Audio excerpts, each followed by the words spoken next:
नमस्कार, KTV news में आपका स्वागत है। मैं हूं स्तुति और आइए एक नजर डालते हैं शहर की प्रमुख सुर्खियों पर। शहीद विशाल पांडे के सम्मान की लड़ाई की पहली कड़ी में कांग्रेस द्वारा चलाया गया हस्ताक्षर अभियान।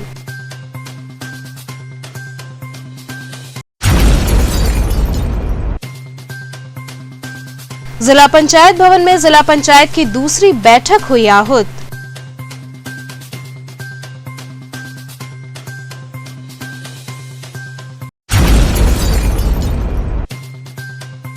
ललही छठ के अवसर पर संतान प्राप्ति की कामना के साथ महिलाओं ने निर्जला व्रत रखकर ललही माता का किया पूजन अर्चन। और श्री कृष्ण जन्मोत्सव पर इस्कॉन मंदिर में आयोजित होने वाले कार्यक्रमों की जानकारी दी गई एक प्रेस वार्ता के दौरान। और अब खबरें विस्तार से। शहीद विशाल पांडे के सम्मान की लड़ाई की पहली कड़ी में कांग्रेस जनों द्वारा हस्ताक्षर अभियान चलाया गया। काशी के लाल शहीद विशाल पांडे के सम्मान की लड़ाई की पहली कड़ी में जिला महानगर कांग्रेस कमेटी के तत्वाधान व युवा कांग्रेस के संयोजन में 3 सूत्री वादों को पूरा करने की मांग को लेकर चरणबद्ध तरीके से 15 दिवसीय हस्ताक्षर अभियान की शुरुआत भारत माता मंदिर से की गई। इस दौरान पूर्व विधायक अजय राय ने हस्ताक्षर कर इस अभियान की शुरुआत की। कार्यक्रम की अध्यक्षता जिला अध्यक्ष राजेश्वर पटेल व महानगर अध्यक्ष राघवेंद्र चौबे ने किया। इस दौरान पूर्व विधायक अजय राय ने कहा कि जम्मू कश्मीर के बडगाम जिले में शहीद हुए मां भारती के वीर सपूत काशी के लाल विशाल पांडे के शहीद होने के बाद 2.5 वर्ष बीत गए, लेकिन सरकार का वादा आज तक पूरा नहीं हुआ। शर्म आनी चाहिए गद्दी पर बैठे लोगों को जो एक शहीद सैनिक को न्याय व सम्मान नहीं दे पा रहे हैं। हम काशीवासी शहीद के सम्मान की लड़ाई लड़ने के लिए निकल चुके हैं। ये अभियान आगे जाकर जन आंदोलन में तब्दील होगा। शहीद के सम्मान में हम सब डटे रहेंगे। भाजपा की वादा खिलाफी के खिलाफ हम लड़ते रहेंगे। सरकार अपनी मंशा स्पष्ट करे। अगर सरकार सक्षम नहीं है तो साफ साफ बताए। हम काशी वासियों से अंशदान क्षमतानुसार एकत्रित करके शहीद के सम्मान में प्रतिमा मुख्य द्वार बनवाएंगे। हस्ताक्षर अभियान में किसान कांग्रेस कमेटी के प्रदेश महासचिव पंकज सिंह डब्लू, प्रदेश सचिव कमलेश ओझा, नेता पार्षद दल सीताराम केशरी, जिलाध्यक्ष युवा कांग्रेस विश्वनाथ कुंवर, ओम प्रकाश ओझा, मनीष मुरोलिया, प्रिंस राय खगोलन, हरीश मिश्र, चंचल शर्मा सहित बड़ी संख्या में कांग्रेस कार्यकर्ता मौजूद रहे। ये जो घोषणाएं सरकार ने किया था कि इनके लिए गेट बनवाएंगे, जिनके लिए गली सड़क का नाम रखेंगे, उनकी प्रतिमा लगवाएंगे। सरकार के मंत्रियों ने, मुख्यमंत्री की तरफ से ये घोषणाएं उनके मंत्रियों ने किया आगे, और कहीं पर भी कोई काम नहीं हुआ। आज उनका परिवार, उनके पूरे परिवार के लोग इन सब चीजों को लगातार सरकार से, प्रशासन से मांग की, उसके बावजूद भी नहीं हुआ। हम लोग रक्षाबंधन के दिन प्रत्येक वर्ष जाते हैं, उनकी बहन से राखी बनवाते हैं। राखी बनवाने के लिए हम लोग गए तो हम लोगों ने उनके परिवार का कुशल क्षेम पूछा, तो उनके परिवार में माँ बाप बहनों ने एक साथ कहा कि सरकार ने जो वादा किया था उसे पूरा नहीं किया। उसी संदर्भ में हमारे कांग्रेस के शहर अध्यक्ष, जिला अध्यक्ष, हमारे सभी कांग्रेस के फ्रंटल जो युवा कांग्रेस, सभी लोगों ने ये बात उठाई कि इस पे चल के हम लोग अपनी बात रखेंगे प्रशासन से। इस संदर्भ में लोग कमिश्नर को ज्ञापन भी दिए, अभी तक कोई कार्रवाई नहीं हुई। आज से ये 15 दिन का हस्ताक्षर अभियान चलेगा। जगह जगह बनारस में लोगों को बताया जाएगा कि सरकार ने जो वादा किया था उसे पूरा नहीं किया, और कांग्रेस पूरी तरीके से तैयार है। अगर सरकार जगह दे दे, कांग्रेस का एक कार्यकर्ता लोगों से, काशी के लोगों से धन एकत्रित करके, लोगों से भिक्षाटन करके उनकी मूर्ति और सारे काम गेट बनवाने का कार्य कांग्रेस करेगी। जिला पंचायत भवन में जिला पंचायत की दूसरी बैठक आहूत हुई। जिला पंचायत अध्यक्ष पूनम मौर्य की अध्यक्षता में शनिवार को कचहरी के कलेक्ट्रेट स्थित जिला पंचायत भवन के सभागार में जिला पंचायत की दूसरी बैठक का आयोजन हुआ। बैठक के दौरान सदस्यों ने अपने अपने क्षेत्र की समस्याओं के संदर्भ में अपनी बात कही तथा अधिकारियों को इस ओर ध्यान देने के लिए भी आग्रह किया। इस दौरान कई महिला सदस्यों ने भी जोरदार तरीके से अपने क्षेत्र की समस्याओं की ओर सदन का ध्यान आकर्षित किया। तो वहीं बातचीत के दौरान जिला पंचायत अध्यक्ष पूनम मौर्य ने कहा कि विभिन्न बिंदुओं और प्रस्ताव को लेकर आज की बैठक का आयोजन किया गया। बैठक शांतिपूर्ण तरीके से चली, इसके लिए मैं सभी सदस्यों का आभार व्यक्त करती हूं। साथ ही उन्होंने बैठक के बारे में विस्तार से जानकारी दी और ये भी बताया कि दूसरी बैठक के दौरान कई अधिकारी अनुपस्थित रहे, जिन्हें नोटिस भी भेजी जा रही है। तथा उनसे आग्रह किया जा रहा है कि अगली बैठक में अपनी उपस्थिति अवश्य सुनिश्चित कराएं। मतलब किस तरह की आज बैठक आहूत की गई और किन किन मुद्दों पर विचार निकल कर आए?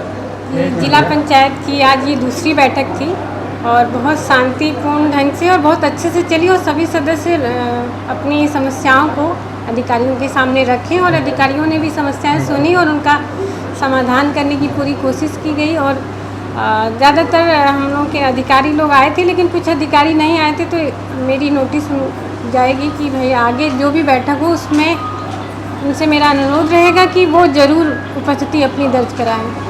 प्रमुख समस्याएं सदस्यों की क्या निकल के आएंगी? समस्याएं देखिए, पीडब्ल्यूडी से जो उनकी सड़क की समस्याएं थी, स्वास्थ्य से, शिक्षा से, जो भी विभाग से आए थे उन लोगों की समस्याएं, उन्होंने अपनी समस्याएं को उनके सामने रखा और जो भी समस्याएं अधिकारी उन्होंने दूर करने का कोशिश की और उन्होंने अपना नंबर और व्हाट्सएप के जरिए नंबर दिया कि भाई जो भी दिक्कत होगी नंबर व्हाट्सएप नंबर भी दिया कि ताकि लोगों को दिक्कत ना हो जाए। अपनी समस्याओं को समाधान करने के लिए उन्होंने कॉन्टैक्ट नंबर लेके वो लोग कॉन्टैक्ट करें। प्रमुख समस्या सदस्य मांग कर रहे थे मैम कि क्षेत्र में विकास के लिए शिलान्यास किया जाता है, उनको सूचना नहीं जाती। नहीं, ये इसके लिए देखिए मेरी पहले हम लोग की इस पे बात हो चुकी है और आगे जो भी लोकार्पण होगा उस जहाँ भी लोकार्पण होगा मैं रहूँगी, मैं खुद जाऊँगी लोकार्पण करने और वहाँ उस सदस्य को भी वहीं रहेगा, उस सदस्य को भी सूचना दी जाएगी कि आज इस क्षेत्र में लोकार्पण हो रहा है। उस सदस्य नामित जो वहाँ के सदस्य होंगे वो भी वहाँ आएंगे, तभी लोकार्पण होगा और सब वहाँ के लोग भी रहेंगे। अच्छा लगेगा ताकि सदस्य को भी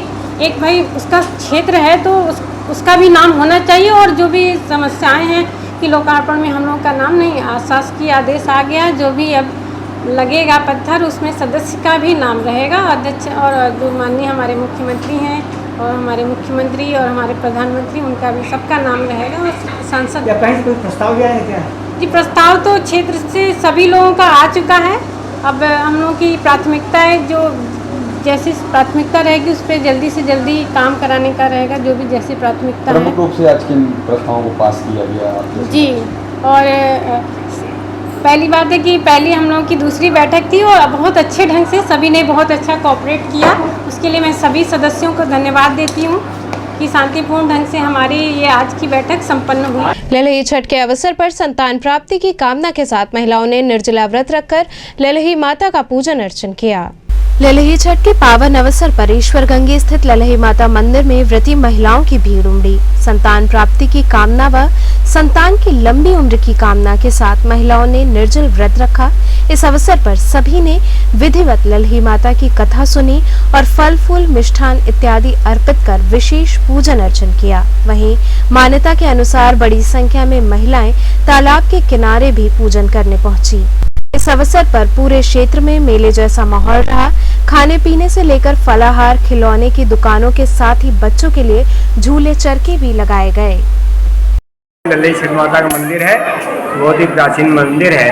आज ललही छठ का मेला है, काफ़ी लोग यहाँ जुटे हुए हैं। सेवा पूजा हमने किया सुबह, उसमें आरती भोग करने के बाद आज भक्तों की काफ़ी भीड़ जुटी हुई है। पिछले साल तो व्यवस्था में थोड़ा कोविड की वजह से नहीं भी क्योंकि व्यवस्था दूसरी थी प्रशासनिक, लेकिन इसमें कुछ प्रशासनिक सहयोग या जो भी कहिए लोगों को दर्शन पूजा करने की छूट मिली हुई, इसलिए लोग आए दर्शन पूजा कर रहे हैं। आज षष्ठी का व्रत है, हर षष्ठी जिसको कहते हैं, षष्ठी माता का, ये पुत्रदायिनी माता का ये व्रत है। लोग अपने पुत्र के कामना के लिए या जो भी मनोकामनाएं तो होती है, मनौती मानते हैं, उसकी पूर्ति करने के लिए या पूर्ति होने के बाद आज के दिन लोग अपना व्यवस्था पूजा पाठ करते हैं। और जो विशेष कुछ जो पूजन होता है, जो ऐसे तिन्नी का चावल, महुआ और दही, ये विशेष माता का भोग उनमें लगाया जाता है, जिसके लिए लोग आग्रह चाहते हैं और दर्शन पूजा करने भोग ला रहे हैं। और आज ललही छठ माता का हम लोग व्रत है और इसीलिए हम लोग यहाँ तालाब के किनारे, ईश्वर गंगी तालाब के किनारे पूजा करने आए हैं। और ये बहुत ही महत्व का पूजा है, व्रत है। इसमें बेटों की दीर्घायु के लिए और उनके सुख शांति के लिए पूजा की जाती है। और इसमें महुआ, दही, तिन्नी का चावल, माला फूल से माता जी को चढ़ा के और कहानी सुनी जाती है। 6 करेमू का साग, कुंदरू, जो बिना बोए जोते का होता है उसको इसमें चढ़ाया जाता है। किस तरह के फल की प्राप्ति होती है, क्या मांगती है आज के दिन माँ से? बेटों की सुख शांति के लिए, बेटों का खूब बरकत हो, तरक्की हो, खूब दीर्घायु हो, स्वस्थ रहे, इसी सब के लिए सुख शांति की कामना की, धन यश बढ़े। हाँ, सबके लिए माता जी का फिर दर्शन करते हैं। हर साल हम लोग यहाँ आते हैं।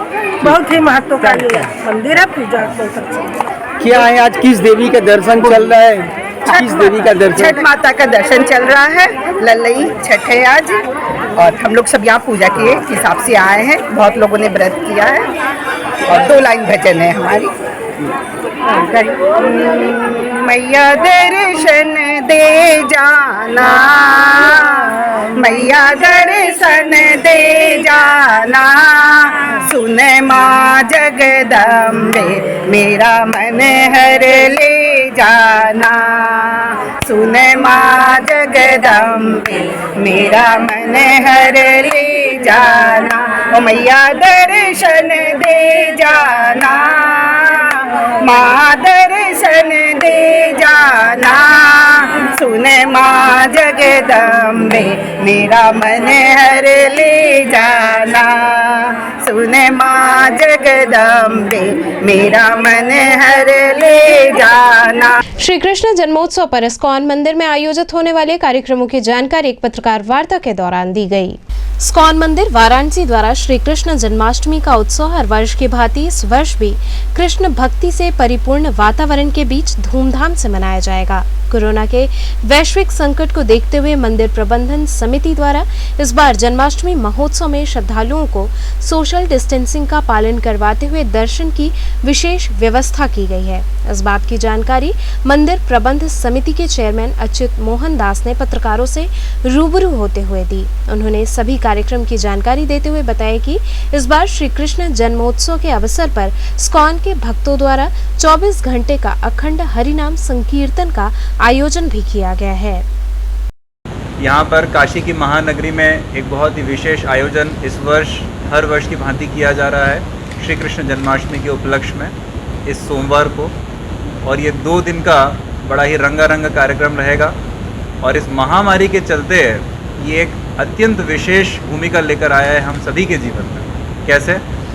कंस की काल कोठरी में मध्य रात्रि में तूफान के बीच में और वसुदेव और देवकी के जीवन के अंधकार के बीच में कृष्ण, साक्षात कृष्ण वहाँ पर आविर्भावित हुए थे एक पूरे प्रकाश की नव किरण को लेकर उनके जीवन में और उस पूरे समाज में जो कंस के अत्याचार से पीड़ित था। इसी तरह से आज के इस महामारी के उपलक्ष्य में कृष्ण सभी के लिए एक आशा की किरण, पूरे समाज के उत्थान एवं कल्याण के आशा की किरण लेकर अपने जन्मोत्सव पर पधारेंगे और हम सभी उनका एक बहुत अच्छे से भव्य स्वागत करेंगे। तो इस्कॉन टेम्पल में इस वर्ष हर वर्ष की भांति बहुत अच्छे से महाअभिषेक किया जाएगा भगवान का। उसके लिए 21 प्रकार के द्रव्य, 216 प्रकार के व्यंजन भगवान को अर्पित किए जाएंगे और उसके अलावा अलग अलग तरह के सांस्कृतिक रंगारंग कार्यक्रम होंगे। लेकिन कोविड को देखते हुए रात को 10 बजे बाद लोगों के लिए दर्शन उपलब्ध नहीं होगा। उसके पहले दर्शन होगा, कीर्तन होगा। कुछ लोग कोविड के नियमों को पालन करते हुए मास्क लगाकर आते हुए उसमें भाग ले सकते हैं। उसके अलावा ऑनलाइन सब कुछ रहेगा सभी के लिए। और आगे ये 30 अगस्त और 31 अगस्त को मुख्यतया होगा। और ये जो वर्ष है वो इस्कॉन के लिए अत्यंत महत्वपूर्ण वर्ष है, क्योंकि हमारे संस्थापक आचार्य अभय चरणारविंद भक्तिवेदांत स्वामी प्रभुपाद जी का यह 125वां वर्षगांठ है। 1896 में वे कलकत्ता में जन्मे थे और आज 2021 है। कोई आर्टिस्ट भी आ रहा है बाहर से? इस बार बाहर से बहुत स्पेशल भक्त आ रहे हैं। लखनऊ, गोरखपुर, पटना, प्रयाग, दिल्ली तक से बहुत सारे छात्र आ रहे हैं, मेडिकल के, इंजीनियरिंग के, MBA के। काशी में विशेषकर गोपाल जी का ये उत्सव मनाने के लिए पोस्टमार्टम हाउस को शिवपुर शहरी सामुदायिक स्वास्थ्य केंद्र में स्थानांतरित करने का निर्देश दिया गया है, लेकिन यहाँ सुविधाएं ना के बराबर हैं। आगामी 1 सितंबर से करीब 2 माह के लिए बीएचयू नहीं बल्कि शिवपुर शहरी सामुदायिक स्वास्थ्य केंद्र के परिसर में बने पोस्टमार्टम हाउस में पोस्टमार्टम होगा, ऐसा निर्देश स्वास्थ्य विभाग द्वारा दिया गया है। लेकिन विडंबना है कि करीब 5 वर्ष पूर्व इस पोस्टमार्टम हाउस का उद्घाटन तो कर दिया गया था, लेकिन वहां सुविधाएं ना के बराबर हैं। बात की जाए पोस्टमार्टम हाउस के मुख्य द्वार तक पहुंचने की, तो मुश्किल से ही कोई व्यक्ति पोस्टमार्टम हाउस के मुख्य द्वार तक पहुंच पाएगा। कारण मुख्य मार्ग पूरी तरह वर्षों से जलमग्न है, अगल बगल गंदगियों का अंबार लगा हुआ है। बताते चले कि अभी तक इस पोस्टमार्टम हाउस पर केवल शव रखा जाता था, लेकिन अब नए निर्देश के मुताबिक 1 तारीख से करीब 2 माह तक अस्थायी तौर पर यहां पोस्टमार्टम किया जाना प्रस्तावित है। वहीं इस दौरान पोस्टमार्टम हाउस की ड्यूटी में लगे डॉक्टर नंगे पैर पानी और कीचड़ को पार करते नजर आए। हैरत की बात तब नजर आई जब पोस्टमार्टम हाउस की मुख्य छत पर बाहर की ओर पीने के पानी की टंकी टूटी फूटी अवस्था में नजर आई। इस बाबत जब वहां तैनात चिकित्सकों से बात की गई तो उन्होंने बताया कि बड़ी मुश्किल से हम मुख्य द्वार तक पहुंच पाते हैं। उन्होंने बताया कि इसकी शिकायत भी हम लोगों ने सीएमओ से कई बार की है। सर, पोस्टमार्टम हाउस की क्या तैयारियां हैं? 1 तारीख से क्या ये चालू होने वाला है? हम लोग कोशिश तो पूरी कर रहे हैं इसको चालू करने के लिए, और बहुत सारे काम हैं, किए भी जा रहे हैं, और उम्मीद करते हैं कि 1 तारीख से शुरू हो जाएगा। कहाँ तक कवर करेगा ये पोस्टमार्टम हाउस?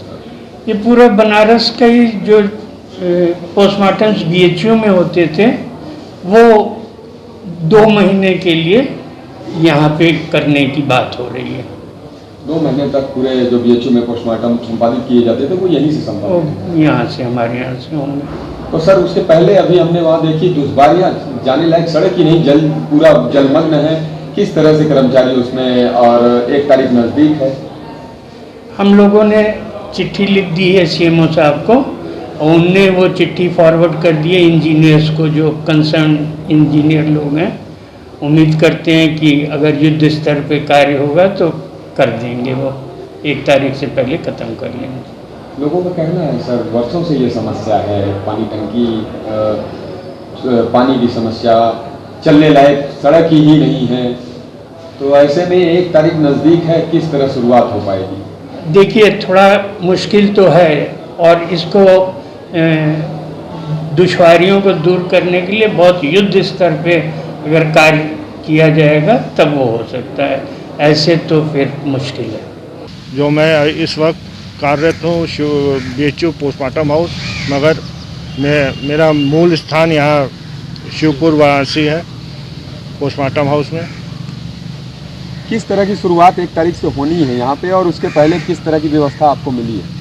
अभी तक कोई व्यवस्था नहीं है। पानी में हल करके हम लोग गए हैं और आते हैं, उसी में जो साफ़ सफाई हम अपने कुछ स्टाफों के संग मिल करके कोशिश कर रहे हैं कि साफ़ सफाई हो जाए, क्योंकि बहुत बड़ा एरिया है, बड़े बड़े घास हैं, बड़े बड़े पेड़ हैं, जिसको अभी तो पेड़ कटवा करके अब सफाई पे लगे हुए हैं। रास्ता है नहीं, मेन समस्या। दूसरी समस्या पानी, बिजली, हर कमरे में बिजली है नहीं, किसी में पंखे नहीं है, किसी में लाइट नहीं है, किसी में क्या नाम है, बाथरूम में नलों की कमी है, कहीं कहीं सिंक टूटा है, पॉट्स टूटे हैं। डॉक्टर साहब, ये पोस्टमार्टम हाउस कब से है यहाँ पे, और ये स्थिति इसकी कब से है? लगभग मेरे ख्याल से 6 साल पहले पूर्व ये बना है, और अभी तक इसको अब कार्यशील होने के लिए हम लोग को साहब से, सीएमओ साहब से हमको आदेश मिला है, तो हम लोग उसकी तैयारी कर रहे हैं। मगर हम लोग जाते हैं, ऑर्डर करते हैं, करवाते हैं, मगर उसका ज़मीनी स्तर पे कोई वो नहीं हो रहा है। डॉक्टर साहब, इस समय डेंगू मलेरिया का प्रकोप फैला हुआ है, और अभी आप आ रहे थे तो किस तरह की परेशानी हुई? रास्ता नहीं दिख रहा है यहाँ जाने में बिल्डिंग का। तो हम लोग पानी में पैर गंदा कर करके आते हैं, ईंटा लगा करके, आपने खुद ही देखा, ईंटा लगा रहे थे तो हम लोग आ रहे थे। जूते उतार के जाने पड़ते हैं क्या? जी हाँ। तो हम लोग जो ऑफिशियल ड्रेस है उसको ना पहन करके ये जनरल ड्रेस में आ रहे हैं। तो क्या कहीं ना कहीं से कार्य भी प्रभावित होता होगा? हाँ, जरूर होता है। ये आधुनिक चिरघर है आपका, ये यहाँ पे पोस्टमार्टम करने की व्यवस्था के लिए है आपका।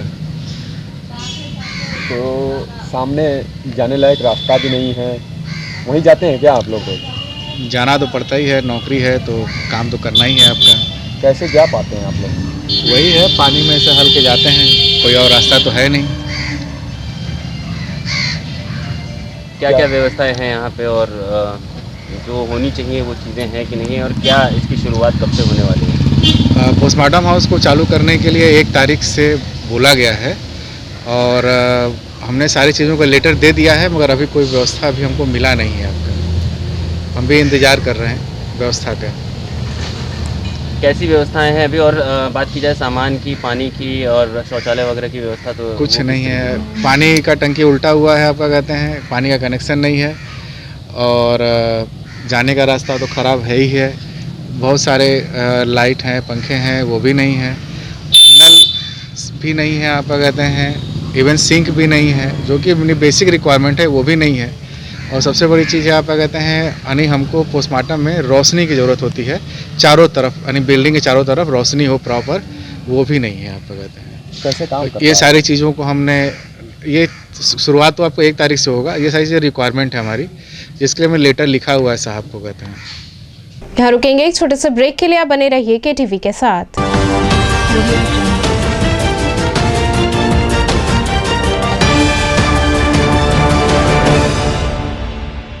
खबरों से जुड़े रहने के लिए हमारे चैनल KTV वाराणसी को सब्सक्राइब करें और लेटेस्ट अपडेट्स के लिए बेल आइकन को प्रेस करें।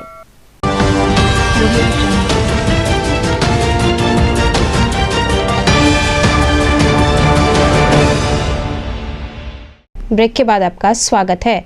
सपा शिक्षक सभा का संजय राय प्रियदर्शी को प्रदेश उपाध्यक्ष बनाया गया। समाजवादी पार्टी के शिक्षक सभा जिलाध्यक्ष संजय राय प्रियदर्शी को प्रदेश उपाध्यक्ष बनाए जाने के बाद शहर में बधाई का सिलसिला जारी रहा। वहीं संजय राय प्रियदर्शी ने बताया कि राष्ट्रीय अध्यक्ष अखिलेश यादव के निर्देश पर मुझे शिक्षक सभा का प्रदेश उपाध्यक्ष बनाया गया है। विधानसभा चुनाव 2022 में शिक्षकों को जोड़ने की जिम्मेदारी मिली है। इसके तहत हमें हर शिक्षक को पार्टी से जोड़ने का काम करना है। संजय जी, आपको प्रदेश उपाध्यक्ष शिक्षक सभा का बनाया गया है, क्या कहेंगे? सबसे पहले तो समाजवादी पार्टी के राष्ट्रीय माननीय श्री अखिलेश यादव जी का हृदय से आभार व्यक्त करते हैं। तत्पश्चात प्रदेश के अध्यक्ष नरेश उत्तम पटेल जी का आभार व्यक्त करते हैं और सबसे महत्वपूर्ण जो है वो डॉक्टर मान सिंह यादव जी हमारे समाजवादी शिक्षक सभा के प्रदेश अध्यक्ष हैं, इलाहाबाद झांसी खंड से स्नातक MLC हैं। उनको हृदय की गहराइयों से आभार व्यक्त करते हुए जो भरोसा हमारे पर जताया है, उस भरोसे पर पूरा खरा उतरने का प्रयास करूंगा। समाजवादी नीति को जन जन तक पहुंचा करके 2022 में समाजवादी सरकार बनाने के लिए पूरी ऊर्जा के साथ क्षेत्र भ्रमण करूंगा।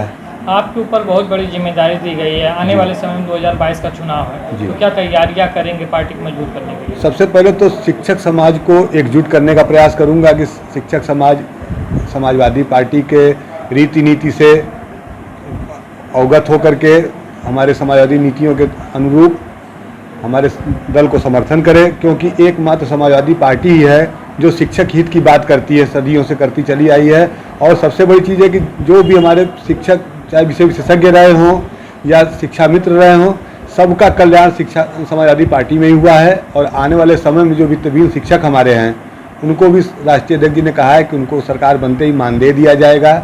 तो ऐसी दशा में शिक्षक समाज अगर पूरी ऊर्जा के साथ समाजवादी पार्टी का साथ देता है तो निश्चित तौर पे समाजवादी पार्टी की सरकार 2022 में बनेगी। हमारे जनप्रिय लोकप्रिय नेता माननीय अखिलेश यादव जी मुख्यमंत्री बनेंगे और शिक्षक समाज का भला होगा। उत्तर प्रदेश पंचायती राज ग्रामीण सफाई कर्मचारी संघ का नामांकन संपन्न हुआ। उत्तर प्रदेश पंचायती राज ग्रामीण सफाई कर्मचारी संघ जनपद शाखा वाराणसी का नामांकन संपन्न हुआ। पंचायती राज विभाग उत्तर प्रदेश के उत्तर प्रदेश पंचायती राज ग्रामीण सफाई कर्मचारी संघ के प्रदेश अध्यक्ष कांति सिंह एवं प्रदेश महामंत्री रविंद्र कुमार श्रीवास्तव के संशोधित आदेश द्वारा उत्तर प्रदेश पंचायती राज ग्रामीण संघ के अंतर्गत द्विवार्षिक चुनाव कराने के लिए चुनाव अधिकारी नामित किया गया था। उपक्रम में जनपद शाखा वाराणसी में पंचायती राज विभाग के अधीन कार्यरत समस्त सफाई कर्मचारियों के द्वारा मतदान कर जिला इकाई के 3 पदों पर क्रमशः जिलाध्यक्ष, जिला मंत्री, जिला कोषाध्यक्ष पद के लिए नामांकन कराया गया। श्रीमान जी, उत्तर प्रदेश शासन द्वारा मान्यता प्राप्त उत्तर प्रदेश पंचायती राज ग्रामीण सफाई कर्मचारी सेवा नियमावली 1969 के तहत प्रत्येक 2 वर्षों में संघ का जो जैसा नियमानुसार जो है प्रत्येक जनपदों का चुनाव 2 वार्षिक कराया जाता है, उसी के क्रम में आज जनपद वाराणसी का चुनाव का नामांकन आज प्रक्रिया यहाँ की जा रही है।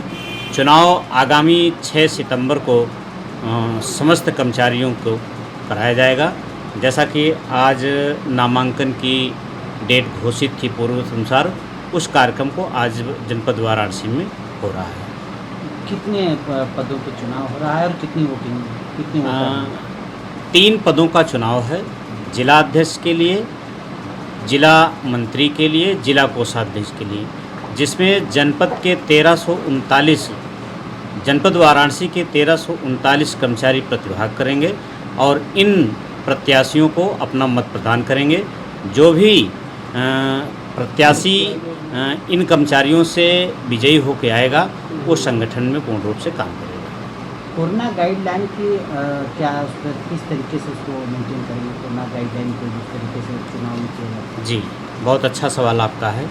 हम लोगों का चूँकि पूरे कोरोना काल में यही नहीं पूरे प्रदेश में हम लोगों ने बहुत चढ़ बढ़ के कोरोना के समय में जब पूरा भारतवर्ष अपने अंदर था तो हम लोगों ने उत्तर प्रदेश पंचायती राज ग्रामीण सफाई कर्मचारी संघ सड़कों पर संघर्ष किया था। हम लोगों ने कोरोना के विषय को बहुत नज़दीक से जाना है, समझा है और चुनाव में पूरी तरह से कोविड-19 का पालन कराया जाएगा और जो भी कोविड-19 के जो भी प्रक्रिया है हम लोग पूरी प्रक्रिया के साथ चुनाव कराएंगे। किस तरीके से चुनाव संपन्न कराएंगे क्या? जी, उत्तर प्रदेश पंचायती राज ग्रामीण सफाई कर्मचारी संघ प्रांतीय संगठन के दिशा निर्देश के क्रम में संघ सेवा नियमावली 19 से 69 के तहत द्विवार्षिक चुनाव अधिवेशन कराया जाता है। उसी के क्रम में वाराणसी जनपद में 6 सितंबर को चुनाव होना प्रस्तावित है और उसी चुनाव के क्रम में आज 28 अक्टूबर को नामांकन की प्रक्रिया कराई जा रही है। 28 अगस्त को नामांकन की प्रक्रिया कराई गई है, जिसमें जिलाध्यक्ष, जिला मंत्री, जिला कोषाध्यक्ष के लिए नामांकन हुआ है।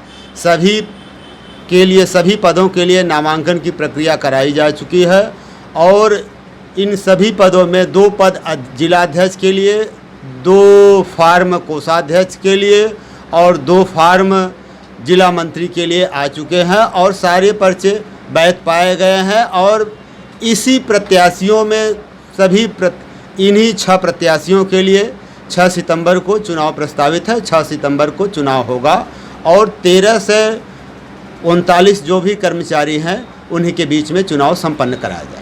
राष्ट्रीय लोकदल द्वारा 12 सूत्री मांगों के समर्थन में प्रदर्शन किया गया।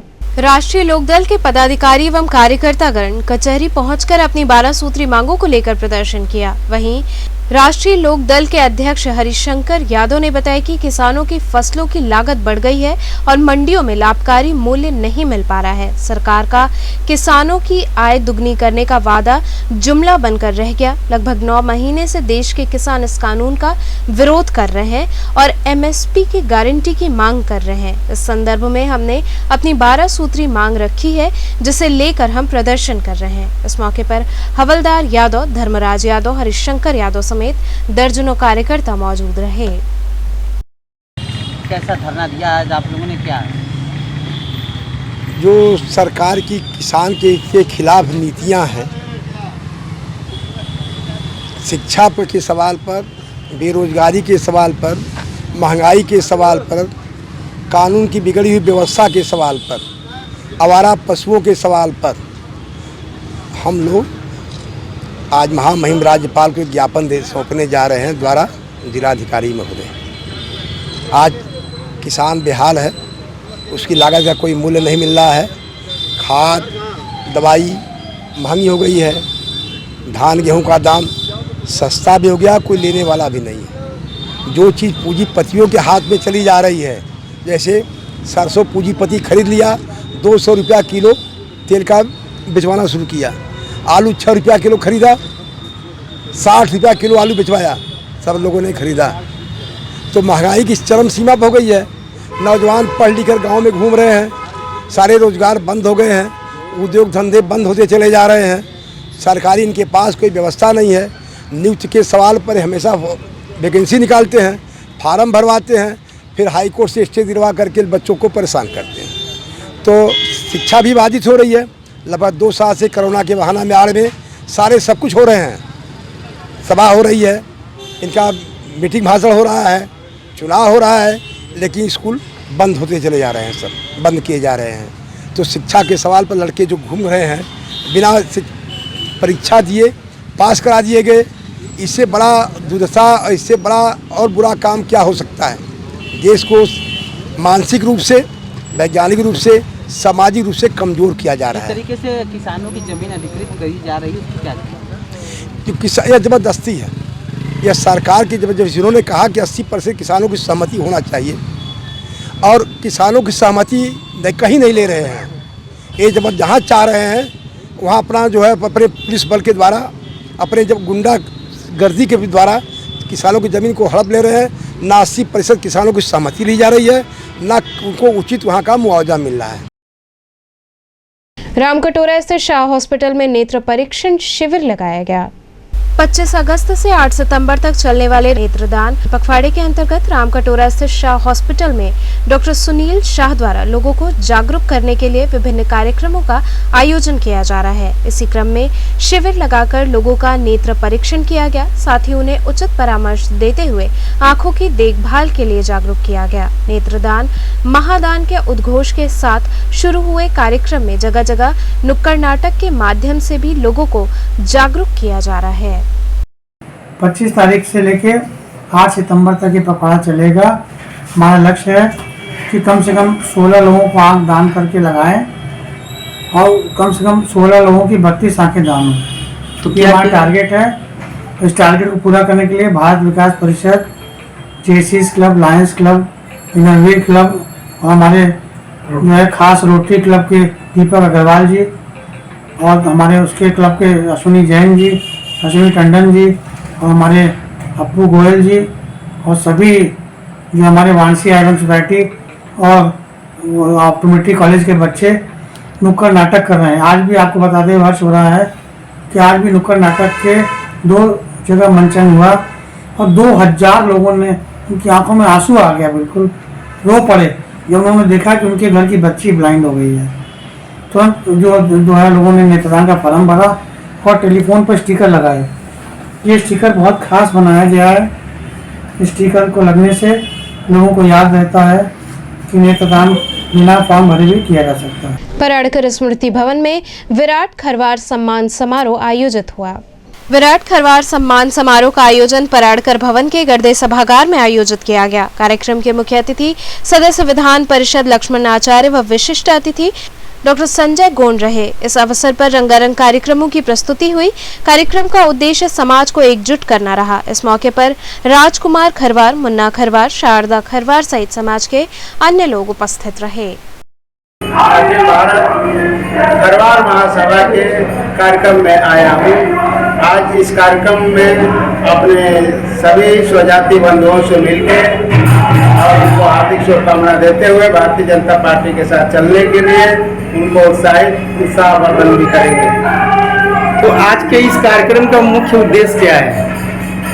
इस कार्यक्रम का मुख्य उद्देश्य है अपने समाज के लोगों को, स्वजातीय बंधुओं को, सभी को साथ जोड़ के लेके चलने का कार्यक्रम बना है और साथ में चलेंगे और मुख्य धारा में भारतीय जनता पार्टी के साथ जुड़ने का काम करेंगे। जो भी लोग बरकरार हैं हमारे समाज को, उनको हम लोग जवाब देने का काम करेंगे। संत निरंकारी भवन में रक्तदान शिविर लगाया गया। संत निरंकारी मंडल के तत्वाधान में सद्गुरु माता सुदीक्षा महाराज के निर्देशानुसार कोविड-19 की परिस्थितियों में मानव जीवन को बचाने हेतु रक्त की आवश्यकता को देखते हुए मलदहिया स्थित संत निरंकारी सत्संग भवन में रक्तदान शिविर का आयोजन किया गया, जिसमें पंडित दीनदयाल उपाध्याय राजकीय चिकित्सालय द्वारा 60 यूनिट और श्री शिव प्रसाद गुप्त मंडलीय चिकित्सालय द्वारा 75 यूनिट रक्त संग्रह किया गया। इस शिविर का उद्घाटन अपर जिलाधिकारी नगर द्वारा किया गया, जिसमें जिसमें निरंकारी भक्तों एवं सेवा दल के सदस्यों द्वारा कतारबद्ध होकर रक्तदान किया गया। इस दौरान सेवा दल संचालक रामजन्म, सुरेंद्र, मदन सहित सैकड़ों की संख्या में निरंकारी मिशन के भक्त मौजूद रहे। देखिए, यहाँ संत निरंकारी मंडल से हम लोग कई साल से यहाँ कैंप कर रहे हैं, लेकिन कोविड के चलते यहाँ पिछले 2 साल से कैंप नहीं हो पाया था, जिससे सरकारी ब्लड बैंक भी थोड़ा सा परेशानी में आ गया था ब्लड सप्लाई के लिए। लेकिन इस बार इन्होंने फिर से कैंप कराया है और काफ़ी बढ़ चढ़ के लोग हिस्सा ले रहे हैं इसमें, जिससे हम लोग इनका बहुत शुक्रगुजार हैं। और इसमें ये जो ब्लड यहाँ से जाएगा हमारे यहाँ पंडित दीनदयाल उपाध्याय हॉस्पिटल में और कबीर चौरा हॉस्पिटल में, जो कि लावारिस मरीज हैं और थैलेसीमिया के पेशेंट हैं, JSY जननी सुरक्षा योजना के तहत इन लोगों को विदाउट एक्सचेंज ब्लड दिया जाता है, जिसमें ये काफ़ी मददगार साबित होगा। तो चलते चलते पुनः एक नजर डालते हैं शहर की प्रमुख सुर्खियों पर। शहीद विशाल पांडे के सम्मान की लड़ाई की पहली कड़ी में कांग्रेस द्वारा चलाया गया हस्ताक्षर अभियान।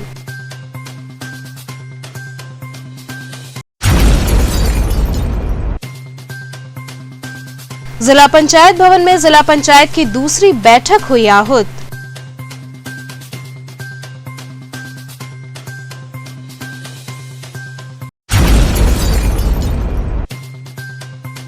ललही छठ के अवसर पर संतान प्राप्ति की कामना के साथ महिलाओं ने निर्जला व्रत रखकर ललही माता का किया पूजन अर्चन।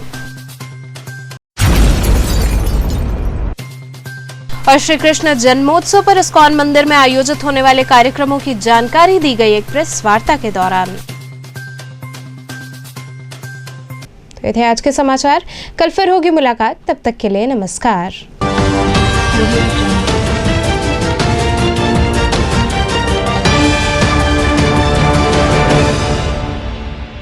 खबरों से जुड़े रहने के लिए हमारे चैनल KTV वाराणसी को सब्सक्राइब करें और लेटेस्ट अपडेट्स के लिए बेल आइकन को प्रेस करें।